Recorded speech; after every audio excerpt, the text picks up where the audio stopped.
Hi, this is Brad from Pro Wrestling Junkies, and welcome to another episode of Toilet Side Wrestling Talk. Today's guest hails from Sunset Beach, Hawaii, and began wrestling in 1970. Trained under Dean Ho, Ivan Koloff, James Blears, and has worked for such promotions as NWA, AWA, WWF, New Japan, ECW, to name a few.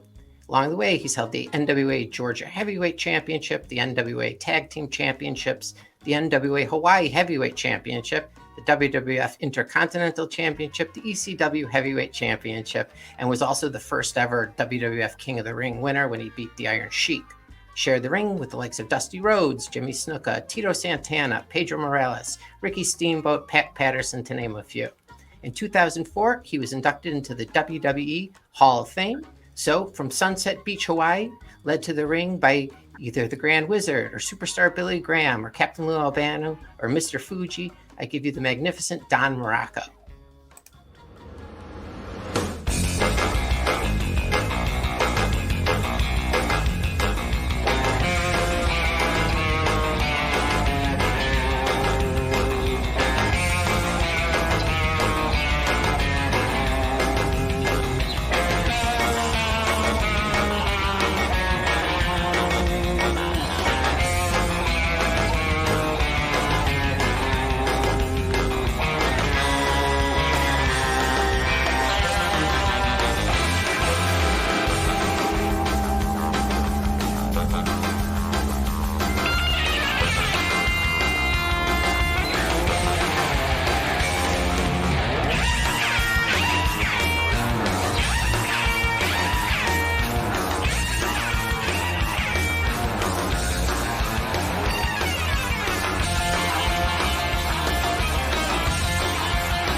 Hey, Don, how are you?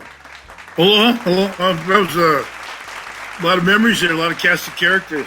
I know, like I could watch that stuff all day long. Did you remember any of that, like being in the ring for any of those clips? A couple of them, but it's the people that the guys that I was with that bring up all the memories. Was there a certain point in your career where you could name everybody you've been in the ring with? Well, early, yeah, in my early career. But Yeah, but then when did it start getting like, all right, I can't do this? Was it when you went to WWF or in your NWA days? Well, probably, NWA. Probably a little while after I left AWA. But then there were a lot of guys coming through Hawaii too. Yeah. At the time. Okay. I spent a lot of time in Hawaii. And a lot of guys at that time were coming back and forth through Japan and Australia. Oh, okay. And then now I was in Vancouver when I first broke in, Vancouver, BC. There was a cast of characters and Portland. I was back and forth between there and Portland, Don Owens territory. In my very start of the very start of my career. So I spent time there. You grew up in Sunset Beach? I grew up in town, Honolulu. Okay. And when you were like a little boy, was there a big like wrestling scene where you were living?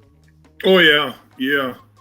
Not so much when I was real young, but later on in my my junior high school, probably even before that, Ed Francis and Lord James Blears, they ran the promotion after Al Karasik originally, and that was like pre-TV. Pre-television, but the magazines and the publications and stuff were pretty good here. And they ran in an old building that was kind of a legendary, hometown. They called it the Civic Auditorium. Okay. It was right in the middle of downtown with the cigar smoke and the rings and it seated maybe 3,000 to 5,000 people. Oh, and it was it was a landmark. It is today. is it still up? No, it's been gone Oh, okay. for quite a few years. But it's one of the famous landmarks. Previously, around Hawaii, that Okay. the rock concerts and roller derby, and of course professional wrestling. A lot of other stuff went down there. It was just a congenial home for everybody. When did And the wrestling place come? came along. When did wrestling come onto your radar? Young. My parents, my folks took me and watching it. I guess my mom and grandmother liked to, followed the wrestling. And they knew guys old Tom Rice and Hans Schnabel and names like that. That I never even had the privilege of meeting and knowing. But then they took me, and I went with a kid. And I took, and I liked it. I watched it, and Jimmy Blears. I used to surf with him and his dad, Lord James Blears. He was a big promoter around here, so it was easy, to get to know, And then I hurt my hip when I was a kid. I had surgery, so I ended up training at Dean Higuchi's gym. Okay. Dean Ho, who wrestled WWF back in the old days, was World Tag Team Championship. And Dean had a gym, and Kalakala Avenue is the main avenue that goes right through Waikiki. Okay. It's where everything, all the hotels, all the big Oscar de la Renta and Pierre Cardin, all the stores. It's like place in Rodeo Drive. Yeah. We're not exactly, but more touristy. But we're all the hotels and sure. But his gym was right at the beginning of Waikiki, and before it was as glamorous as it is now, of course. But the gym was right at the beginning of Waikiki, and all the wrestlers in those days, the wrestlers would go 4 to 6 weeks to Japan or 4 to 6 weeks to Australia, and they'd have crews and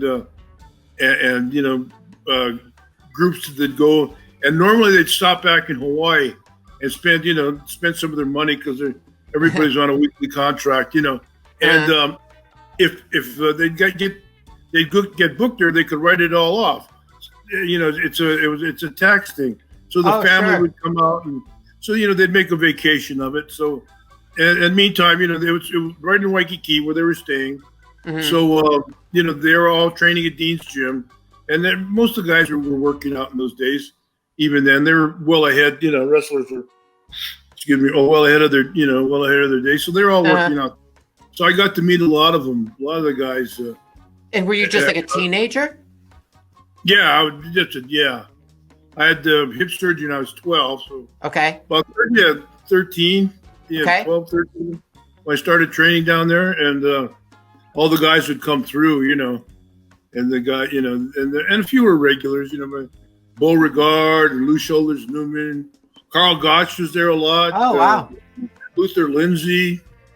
Some real good guys. George Catalina Drake. I don't know if you remember that name, but he was a big he wrestled. He traveled with Dez a lot. And he was, okay.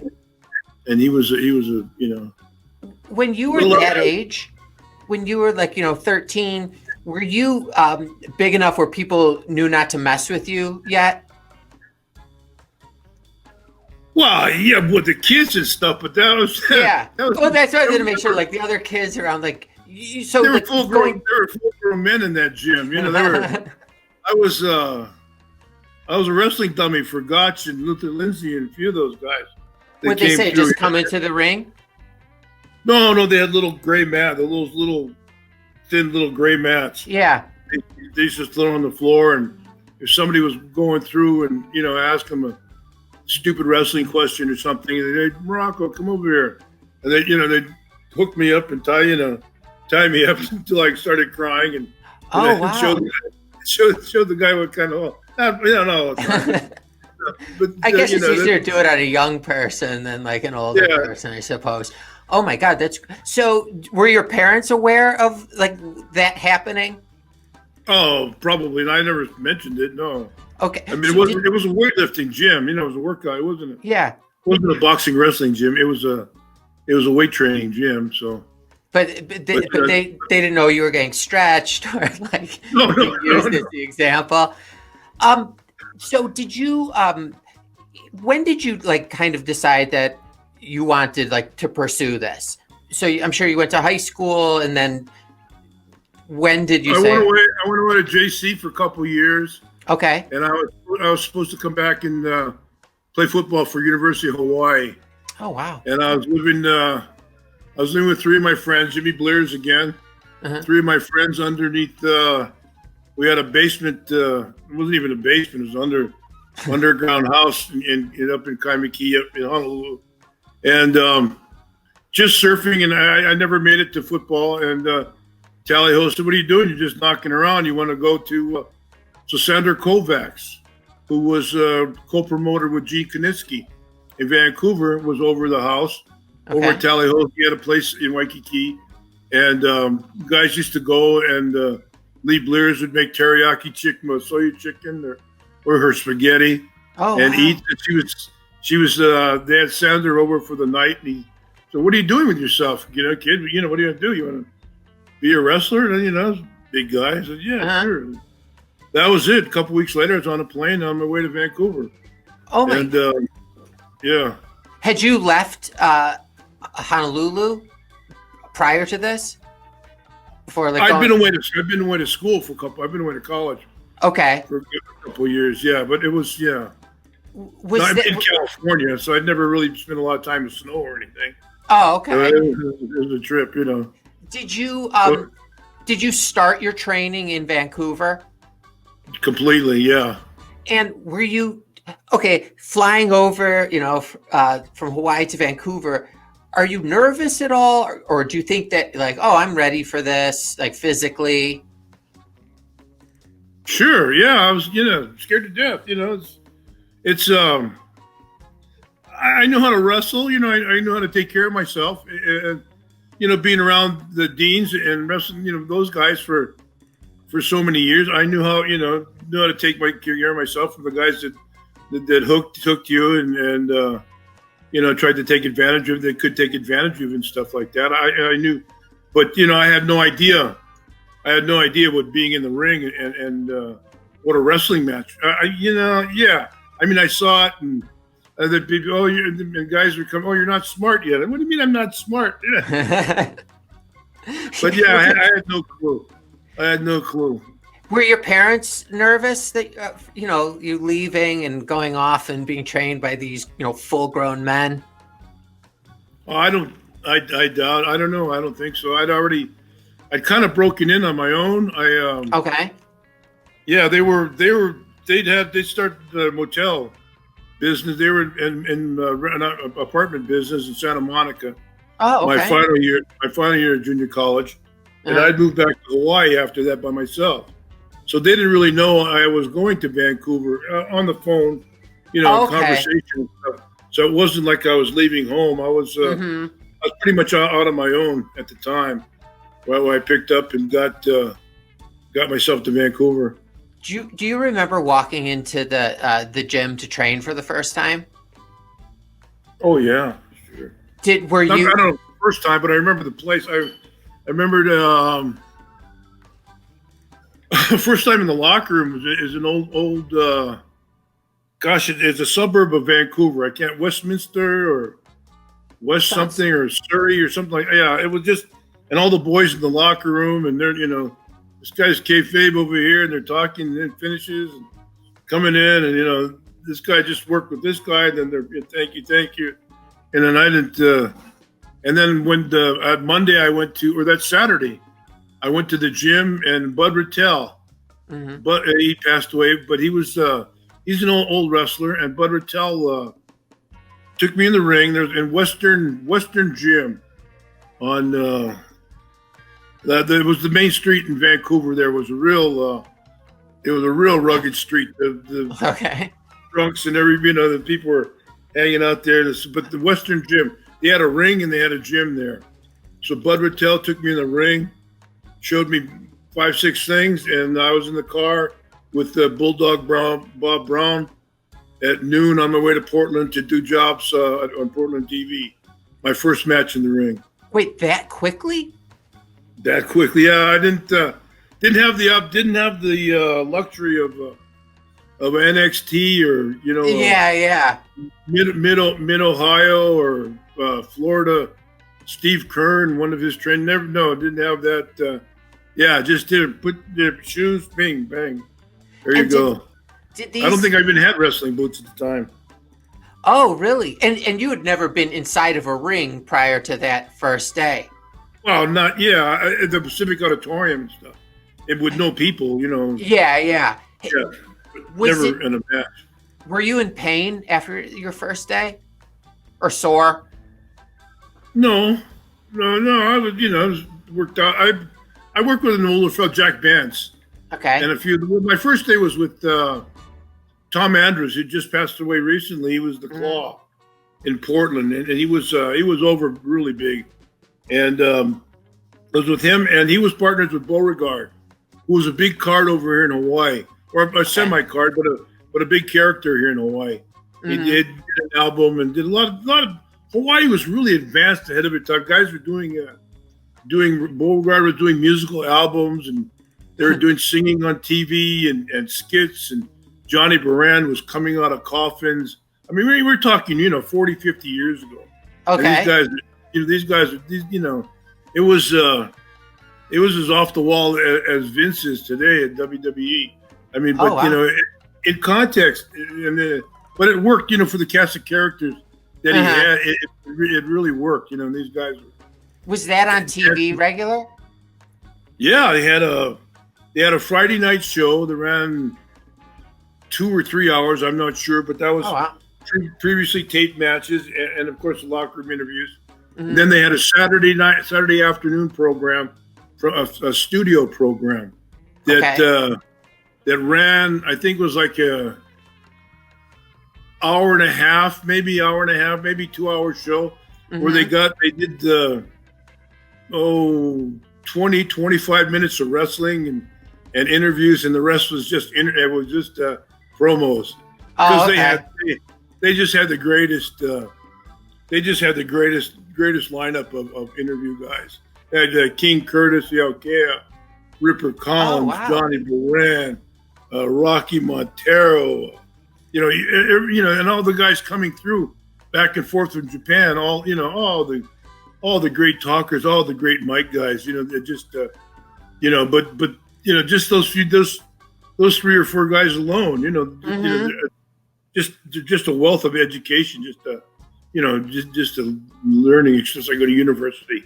So it's like you're in a car, with some other wrestlers, and it being, young at that time, could you ask whatever you wanted, and they'd say, "Oh, he's young, he doesn't know." Yeah. Okay. They would go after you with that stuff in those days. Okay. That's there was a different atmosphere, and guys started talk somebody earlier, you get into the business now, you get into the big money and the fame and the TV and the movies, and to be a superstar and to be world famous and world renowned. Back when I got in, it wasn't the same thing. When we get it was like a love for the business. It was just you're a fan. You're a fanatic sport. It wasn't you didn't have the great aspirations. I didn't think I was going to become Ric Flair or Magnificent Muraco. I didn't have the naturally. As you learn and grow, that grows in your mind. But in those days, in the late '60s, very early '70s, that wasn't your primary motivation. To go to New York and to have TV specials and to do all that stuff and go to Europe and go to Asia and travel all around the world. It was a different motivation. It was a different feeling. We're like the early days. Like, do you look back and like, oh my God, those were some of the most fun times I had in my life. Like being on the road and. Oh yeah. Oh God. Well, you're young too. You're Yeah. young. You're young. You don't have a family. You really have no responsibility. So you're not. You're not handcuffed to the money. Yeah. To making money and to paying bill. You have no. You don't have a mortgage. You don't have, or if you have a You car have a payment, cell phone bill. Yeah. Like, there's no internet. If you got a dime, and Yeah, later, totally. later it became a quarter. But in those days, Yeah. all you needed was a dime, and you could call collect. But I remember, no, I remember there's no- sticking my finger in the return of all like the payphones to find like a quarter to make a call. Yeah. So your first match, you have about what? You were taught about 6 different things before you got in the ring for the first time. And were you like taught a lesson with your first match? No. I was pathetic. I was just pathetic. I hitting the ropes and doing stuff. It wasn't. I could take a slam. I could do a couple of things. But it was an easy squash match on for Portland TV because they used to fly. And I thought it was great. It was give you $25 for transportation, called the trans back in those days. And I think it was a $75 payoff for the guys that came in to did the TV to put the top guys, the Claw, Beauregard or Lonnie Main, or put one of those guys over. So it was $100 and didn't cost you go down. So it was a big night. Later, find out later that was a big payoff. But as time went on, but I forget what the question is. But the expectations were there. And have you ever since seen that first match? Like, was it recorded? No, in any fashion? It's probably somewhere on YouTube somewhere. The old Portland wrestling from the bowling alley. Did that squash match like give you confidence though? Like for a next match and. Yeah, it didn't. Well, I was so lost. I don't know if it was confidence or anything, but it was just kind of just breaking the ice. Of getting in the ring and having a first match. I didn't. There were no delusions of grandeur after that. I realized, how far behind, how lacking of any type of talent or any type of ability I had compared to anybody else that was around there getting squashed or doing whatever. I was just I was lost in the snow. Were you able were you able to get like any offense in, or were you just jobber? Yeah, I got. I worked with. It was a small territory. I was in Vancouver, so the Kovacs took me around, and I was worked a lot with Jack Bence, old cowboy Jack Bence. He was back. He was he worked carnies and stuff. Oh, wow. He was a platform diver. He did all kinds of stuff. He was God, he had to be in his 50s when I was working with him. He was an old. I worked with Jack a lot. Guy Eric Froelich, Big John Quinn was there, but he was I was doing jobs for him. He was a main eventer. Of course, Bob Brown, Bulldog Brown. I thought he was a great worker up there in Vancouver. I guess he had a bad reputation around the boys from Kansas City, but I don't know why. As far as work, I thought as far as work and talent, he was exceptional.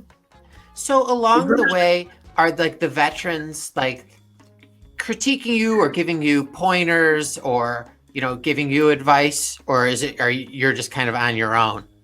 All of the above. Okay. All of the above, everything. Yeah, they were never all the way. Excuse me. All the way till to my AWA days. They were, real. They were always, and even that. After I left that, it was still, they'd still, but I got into Roy Shire's territory. where everything, you're always, you're always critiquing before and after the match.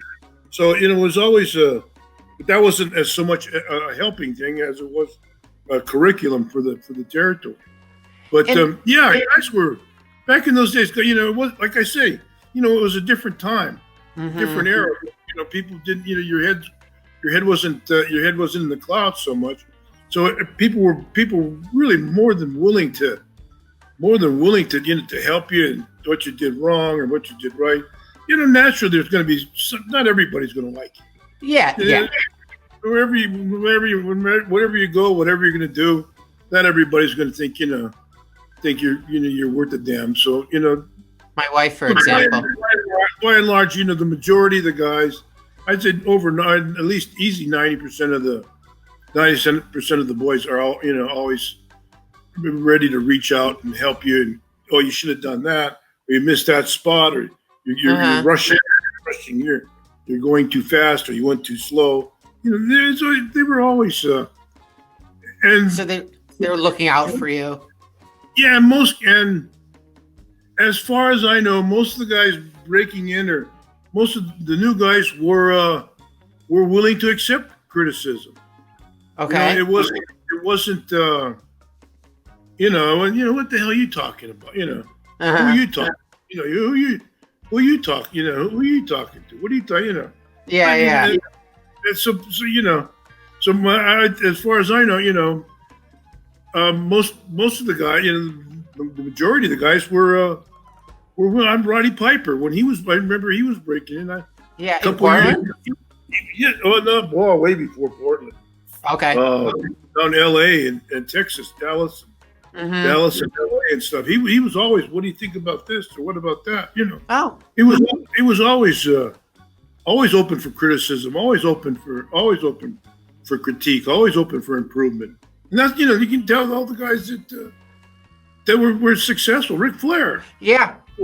Ric Flair, I'm sure a lot of people, I didn't spend a lot of time with him, going up, but I'm sure he had his own impression that he was locked in on Buddy Rogers and that Nature Boy thing. I'm sure, the people he was around, Wahoo and Paul Jones and the guys he spent a lot of time with, learning and wrestling and growing up with. I'm sure they were, they never hesitated to step up, and if something was needed to be said, they were never bashful to say anything.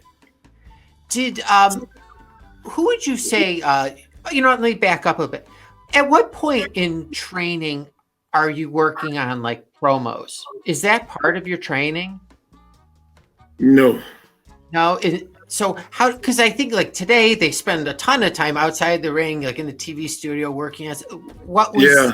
Was there an equivalent to that? No. Like I said, I went to the Harvard of promos. I was in Hawaii here. King Curtis, Ripper Collins, Johnny Baran, and Lord Blears, all these guys that, if you said hello to them, get ready because you got an answer. I mean, and an entertaining answer, I mean, so that was so just listening and following, and and people, and then later on going. So because by the time I'd gotten to AWA, and I hadn't been around a lot then, I'd done some promos in Hawaii. Real generic baby faced. I love it. Okay. Happy to be here. Thank you. Just a lot of, but in the back of your head, I had Ripper and I had King and I had Johnny B and on all the other guys that had come through. So I really didn't do promos even AWA when I was in AWA. Didn't do a lot. And then I went to Florida and I started doing the babyface. Well, Roy Shires. I went to San Francisco first, and Roy had his hands on everything. Okay. So he'd take you in his office, in Sacramento where the TV is, and you would go over, and you probably run a 3 to 5 minute promo. Okay. So like you and I, we have a bull rope match, or we have a strap match, and it's on Saturday, the 9th of December, and it's at 8:00, and we're in the Cow Palace. All boom, we're gonna get this. We got to get who you're. You got to get that it's a bull rope match. We're gonna bring it in. And he'd highlight all the points that he wanted in there in the time, and then but he wouldn't try and change your personality. He wouldn't alter your personality. He'd let you your own personality come through, or your own ideas come through. But he would, when I first started doing the promos with him, and then later on, he kind of let me run with my own promos. But my second time through, but he would start, and I remember that, and it was everybody, Pat, Ray, Peter, everybody that was in the territory. We'd go into his office, and okay, you got this match coming up Saturday, and you're in a bull rope with the bell, and it's a 2 out of 3, or it's as many falls, or whatever it is, and run down it, and didn't matter who it was, he'd run it through. And so when you got out of there, you kind of have a structure for promos. Oh, okay. And who determined like if you were going to work as a face or a heel? Is that up to you or the promoter? Well, kind of. You kind of you feel it after a while. You come into the territory. Well, first of all, you got to know who the territory. You're going to the AWA. Vern Gagne is the world champion, and he's going to be the world champion. So if I go in there, I want to be a big bad heel. Yeah, unless I'm around and I'm a Wahoo McDaniel. Okay. Or I'm an Indian, or I have a gimmick that's not going to where I don't need a title, but then I sure as hell want to be there. I sure want my share of title matches. But I'm an Indian. I got my headdress. I got everything. I don't need a belt. I have all this other stuff that would only detract from what I already have. So but if it's like me, Magnificent Muraco, coming into territory, I want to be a heel because I want to end up going around with Vern or whoever the champion as a single. But if I'm a young guy going in and I'm learning and I want to get better and I want to, then I'm happy, be a baby face and be in a tag team and be knocking around. If I'm, if I look like Ox Baker, then I got to be a heel. Yeah. Totally. I'm sorry that I'm skipping ahead, but I'll come back to this in between stuff. I wanted to ask you this before, time ran out. Is it difficult to retire? Well, yes and no. Your body tells you. Yeah. Is it mentally though hard to? Well, yeah. Not so many when especially when you first get out. You look and you look at the crowds and you see the people roaring. You look at these sellouts of the Garden or sellouts of Meadowlands or all the WrestleManias and stuff. And you used to be there. You know what it's like, and the high that you are. So at first, it's not as hard as Ric Flair's making it. Yeah, totally.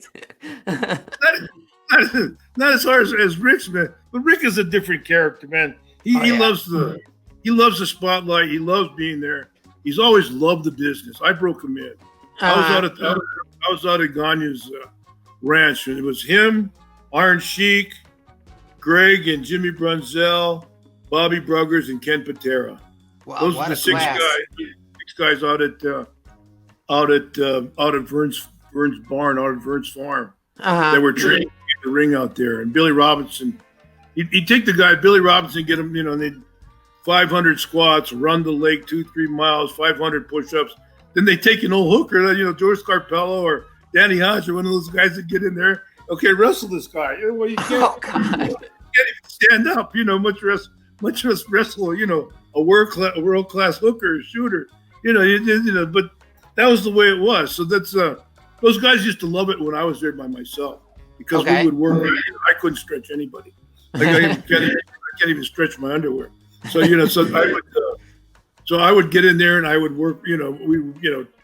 One tackle, drop down, hip toss, turnbuckle. Punching, little kicking. And nobody squealed on me, and nobody would know. Because if Vern knew, they would have caught hell. Everybody would have caught hell. You're doing what? You're working a regular match, and then so that was.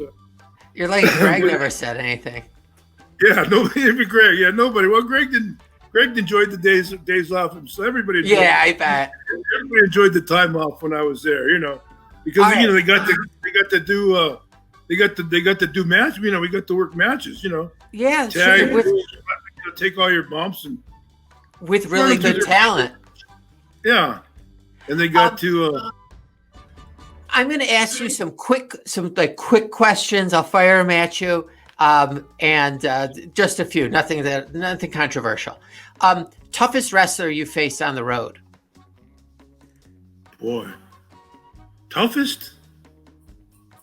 I have everyone. I have this question on my in my podcast, Making Waves. Like were the Japanese, were they tough on me? Are the Japanese hard to fight? Or Harley Race put the big squeeze? I never had a problem with anybody. I never had trouble. I'm sure I had a lot of stinkers for matches, but I never had a squabble or never had a problem with in the ring with anyone. And I went there. My whole purpose was to put asses in seats. It wasn't to be the toughest guy in the building or the toughest guy on the block. It was just to entertain and to make the fans, get the fans screaming and either make them happy or make them mad. It wasn't, and that was for the majority of my career. That's only I know there were tough guys outside the ring. I know Harley was tough. I know Haku was tough. I know there were a lot of, they're the ones that I go on Facebook now and read about all the time. But there's a lot of guys, that a lot of guys didn't even think about. They were solid, rugged guys. But nobody, it was a lot of respect. Everybody pretty much respected everybody. Everybody was fast. And it wasn't a dog eat dog like it. There were guys. There were guys sneaking around the office and stuff. That there always are, regardless of what business you're in or what profession you're in. Back door, but I never had a problem with anybody. I thought all the guys, everybody I wrestled was a tough, rough. Yeah, I guess everyone has to be. What was your favorite venue? Madison Square Garden. Okay, that was easy. That's everybody knows. It's hard to beat even those 100,000 seat arenas and stuff like that. It was just this whole thing going to the Garden. Walking down, coming in the back door, up the elevator, and all the especially the heels. All the security guards, all the security people all know you, and they're all, with the baby faces, they're not so. And if you're there as many times as I was, you know all the security and all the cops and everything else. What's going? I was with fam, I was this, I was with wife. But they're a lot of the buildings. All the buildings back east were exceptional. Would you Spectrum, Philly and Hartford, and then even out when you get out west, SeaTac Dome and L.A. after a while, and San Diego. They're all good, but the Garden is just a Garden. Would you wake up on the morning of a show at the Garden excited because that's where you were performing wrestling?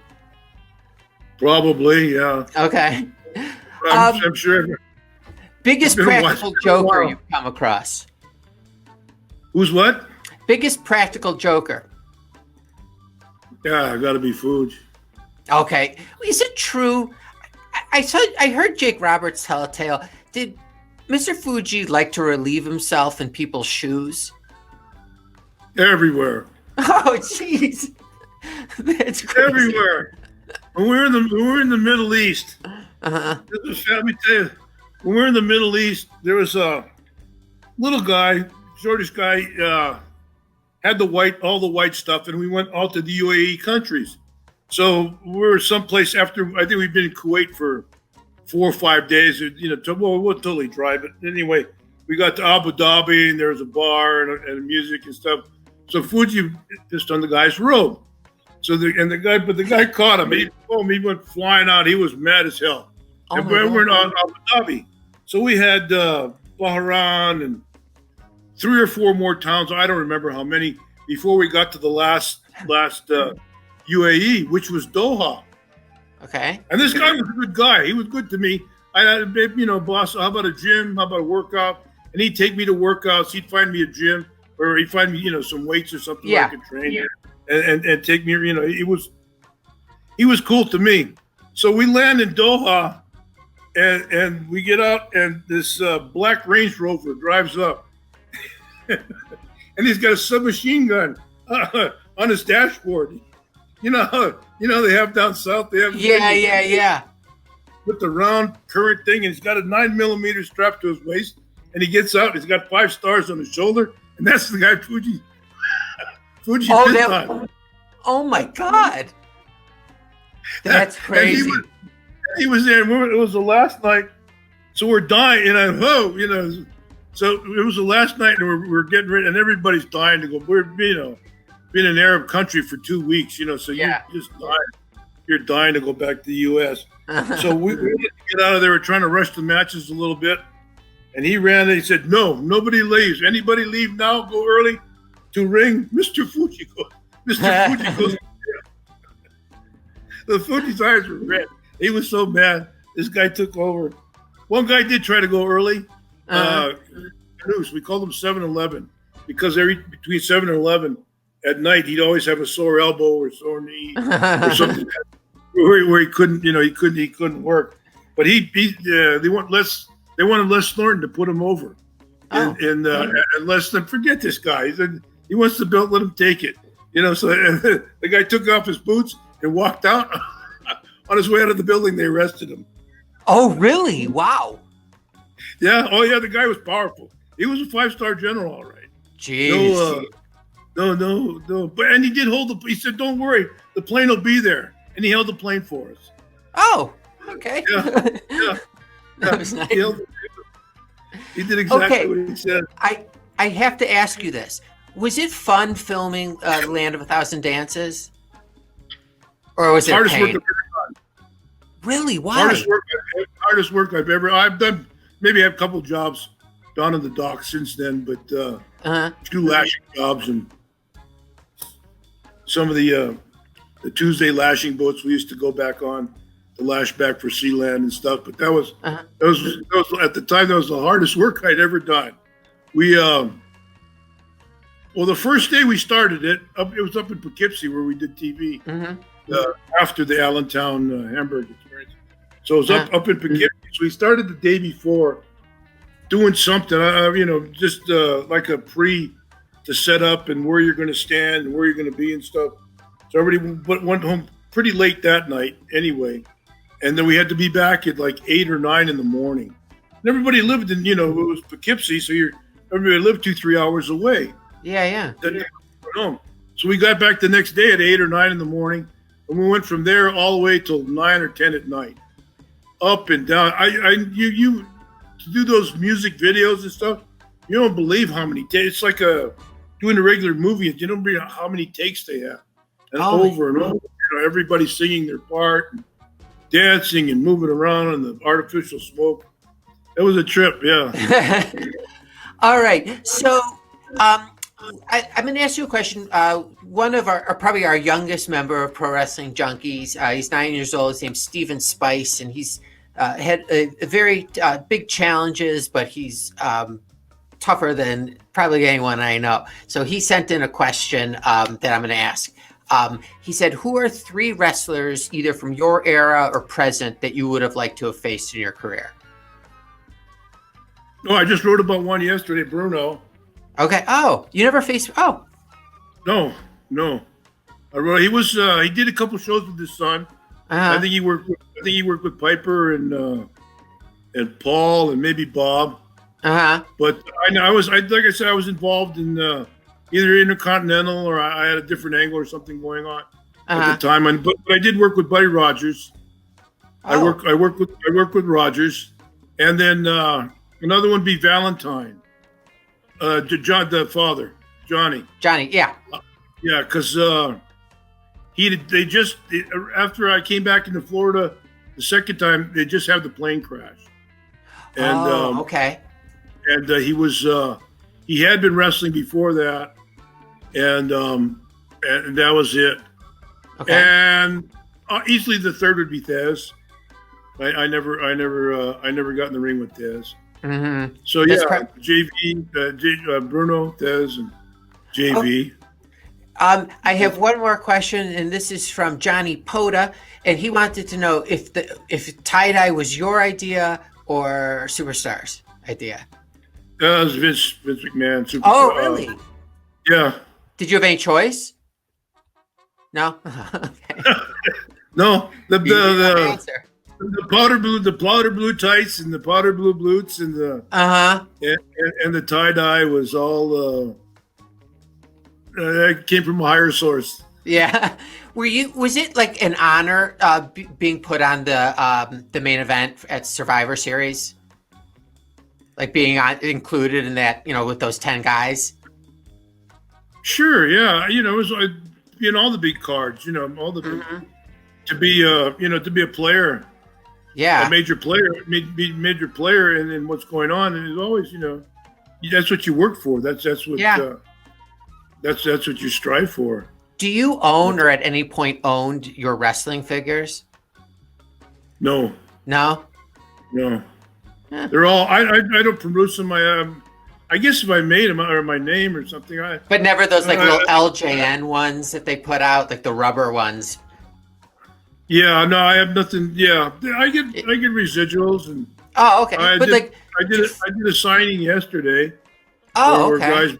Guys find them, and I sign them, virtual signing and stuff like that. But cool. I don't. I was down the docks for 25 years. I was a stevedore, and I was a stevedore. Then I became graduated to a wharf clerk. Oh, really? I was. I spent the last 25. Been retired over 4 years now, but I spent the last 25 years down Honolulu docks and down at Barbers Point. What was harder? Working on the big boats. What was more difficult, working at the docks or pro wrestling? Well, at different times, And one thing was fun.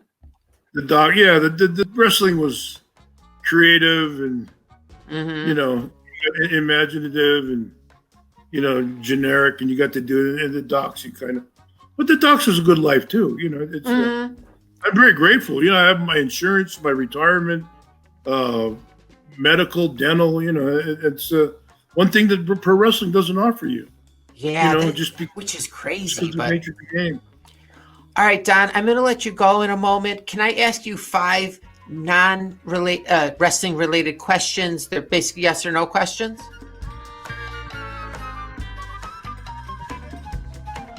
Whatever you like. Okay. Since you've retired, have you performed a wrestling maneuver on anyone? Grandkids? Okay, count? That's fair enough. Yeah, of course. I would have been shocked if it wasn't someone from your family. Okay. What food are you ashamed to say that you eat? Oh. I got to where I like sodas now. Fried chicken, maybe. Yeah. Oh, okay. I love fried chicken. But, all right. I eat a lot of chicken anyway. I tell you, rib Fuji played on me. What? When I first got back, it ended up being a rib on him. Uh-huh. I stayed. My wife and I and my daughter was just an infant, so we stayed with Fuji when I first got into Connecticut. So they're talking blah blah blah. You know how you ties it. I said, I love chicken. I can eat chicken every day. Just talking out of my rear end. Oh no! Did you know? Oh, no. So. Fuji being Fuji, went to his wife and goes, Connie, make chicken every meal. So she made, and I'm not paying attention. I'm grateful she's cooking. I'm living in his house. She's making different. She's a Southern girl anyway. So she's making fried chicken and barbecue chicken and different kinds of chicken. It was great. It didn't bother me. I didn't even notice it. So we get at the end of the week. It would come to the end of the week, and my wife stays there. So we leave the wives and kids behind, and we fly to Pittsburgh. So we used to stay at the Hojo. I don't know what it is now, but the Howard Johnson right by the airport there. So we go into the Howard Johnson to eat. So I get the obligatory clam chowder, and I go to order, and I order some type of chicken. God damn, he throws his menu down. He said, "Don't you? I told Connie make chicken every day. You come here and you eat chicken again." I'm sorry. I guess he wanted me to order a hamburger or something. Yeah, but you hadn't picked up that she was making you chicken for every meal. No, I didn't have a clue. Yeah. So it didn't register to me. Went off to lunch and stuff. All right. Okay, go. I'm sorry. I thought you were going to say that he fed you like a cat or something. Some strange weird dog. I was around when he did that too. Oh God, geez, that's a whole other episode. Have you ever seen a cat give birth? A what? Cat give birth? Cat give birth? No. Okay. Oh, give birth. Have I. Yeah. No. Neither have I. Is there anything that your wife doesn't know about you? And you don't have to say what it is. Sure, probably lots of stuff. I don't know. I imagine, yeah. It was honest. And then finally, for $3.2 million, would you publicly disparage the state of Hawaii and move away forever? 3.2? Mm-hmm. Yeah, that's a lot of money. I don't know what the. You could move somewhere. You could move somewhere really nice stuff. Just might lose some friends. Yeah, it's not. I love Hawaii. I love my home, but but I love $3.2 million too. Yeah, there's a lot of things they could do with it. Totally. Don, thank you so much for talking to me for this last hour. Wrestling has been like everything to me, and I always consider it like another father to me. And I grew up in the 80s and stuff, so you guys and you especially have done a ton for my life, and you made a difference. So just wanted to thank you for that. And again, thanks for coming on. I wish you well. Well, thank you for having me, and aloha to all my fans out there and all the people that get this podcast or this interview. And thank you for all your support all these years. Before you go, your podcast, where can we hear that? Oh, every Thursday, Making Waves, Don Muraco, Magnificent Muraco, with Avi Klein, Making Waves, 5 p.m. Eastern Standard Time, 12 o'clock noon in Hawaii, and everything else. So I imagine it's 4 o'clock where you're at in the Midwestern time. Podcast every Thursday, and we've got a whole slew of them to run all week long.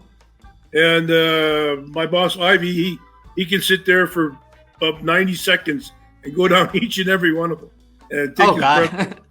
But we got a good crew. Mike Drosy, Duke the Dumpster, Ray Lloyd, Del Wilkes, Paul Roma, and myself. We each have a day.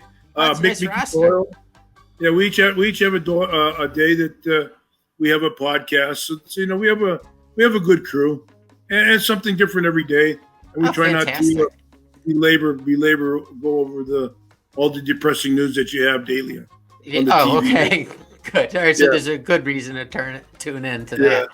All right, Don, you take care. Stay safe and healthy, and we'll talk again. All right, brother. Aloha. Thank you very much. My pleasure. Best regards.